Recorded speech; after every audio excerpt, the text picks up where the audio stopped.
It's day 19 of NaNoWriMo and day 110 of working on this novel. Overall, the day was long, like the past few have been. I had more work to do outside, splitting the wood and stacking it up. I'm hoping that that project will be done in the next 2 days, 2 to 3 days, hopefully 2.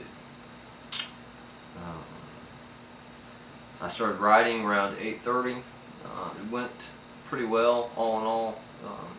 I'm still wrapping up the end of this scene, and my character has decided to be chatty during that process, so it's taking a little longer than I had anticipated. A couple good things. While I was building the fire earlier tonight, I had some intuition about a future scene that I'm pretty happy about, and then while I was setting up the camera and equipment to film this video, I had another idea for another scene, so I was able to write that down, and so that'll be kind of neat to see where those go and how that pans out. I don't have a ramble for this video, so I decided on a whim to read another section from the draft. This is dialogue that I wrote earlier tonight, so it's current, I guess you could say. But there again, it's coming straight from the rough draft. It hasn't been edited, so take it for what you will.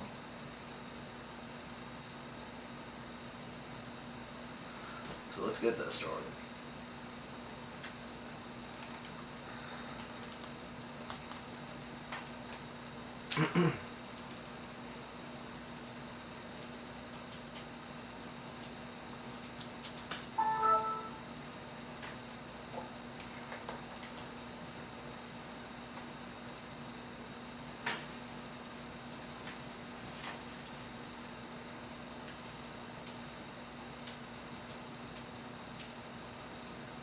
By the time they reached Tracy's truck, a sliver of the morning sun edged its way above the horizon, spilling its golden light on the remote landscape around them. Hannah kissed Kevin's cheek and said a silent prayer to the goddess, giving thanks for their safety in another day above ground. Tracy lowered the tailgate and slapped it gently with her hand. "You two can ride in the back with Duke. Me and Walter have got some more business arrangements to make about this plow." Hannah rubbed her arms with her hands.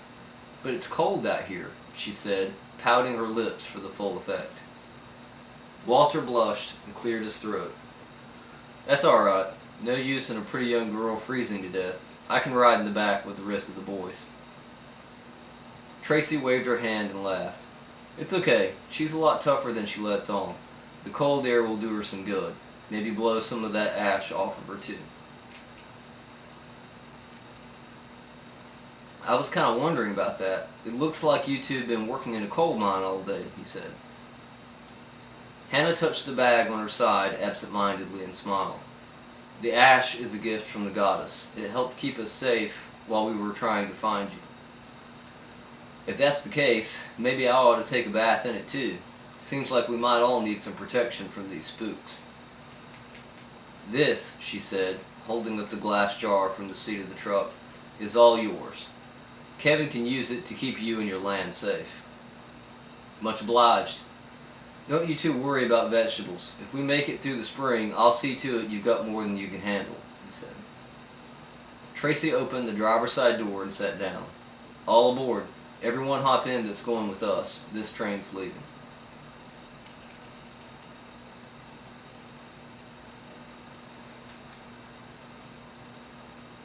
So yeah, that's a short piece of what I wrote this evening.